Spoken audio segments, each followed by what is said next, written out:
Hi friends, இன்னைக்கு எல்லாருக்கும் ரொம்ப பிடிச்ச கேக்கு தான் செய்ய போறேன். 1 கப் அளவுக்கு வெல்லத்தோட 1 கப் தண்ணி சேர்த்து கரைச்சி எடுத்து வச்சுட்டு, ஒரு பாத்திரத்துல சல்லடை வச்சுட்டு 1 1/2 கப் கோதுமை மாவு, 1 டீஸ்பூனுக்கு baking powder, 1/2 teaspoon baking soda சேர்த்து சலிச்சிட்டு, நம்ம கரைச்சி வச்சிருக்க வெள்ளை கரைசல கொஞ்சம் கொஞ்சமா சேர்த்து மாவை நல்லா சாஃப்ட்டா கலந்துக்கலாம். ஒரே டைரெக்ஷன்ல கலக்கணும். மாவை கலந்துட்டு இது கூட 1/4 கப் அளவுக்கு சன்ஃப்ளவர் ஆயில் சேர்த்துக்கலாம். கூடவே 1 டீஸ்பூனுக்கு வெனிலா எசன்ஸ் சேர்த்துக்கலாம். சேர்த்துட்டு கலந்து விட்டுட்டு மாவை ரெடி பண்ணி எடுத்து வச்சிடலாம். டிஃபன் பாக்ஸில் கொஞ்சமாக எண்ணெய் விட்டுட்டு அதில் கோதுமை மாவு தூவிட்டு நம்ம ரெடி பண்ணி வச்சுருக்க மாவை சேர்த்துட்டு 2-3 தடவை டேப் பண்ணி விட்டுக்கலாம். கூடவே டூட்டி ஃப்ரூட்டி, உலர் திராட்சை எல்லாத்தையும் போட்டு நம்மளுடைய கேக்கை அழகுபடுத்திக்கலாம். இப்போ ஒரு கடாயை ப்ரீஹீட் பண்ணியிருக்கேன் 5 நிமிஷம்.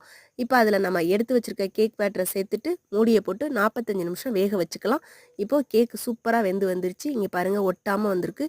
ரொம்பவும் டேஸ்ட்டாகவும் இருக்கும், அதே நேரத்தில் நல்லா சாஃப்ட்டாகவும் இருக்கும். குழந்தைங்களுக்குலாம் ரொம்ப பிடிச்ச மாதிரி இருக்கும். இந்த வீடியோ உங்களுக்கு பிடிச்சிருந்துச்சுன்னா லைக் பண்ணுங்கள். நன்றி, வணக்கம்.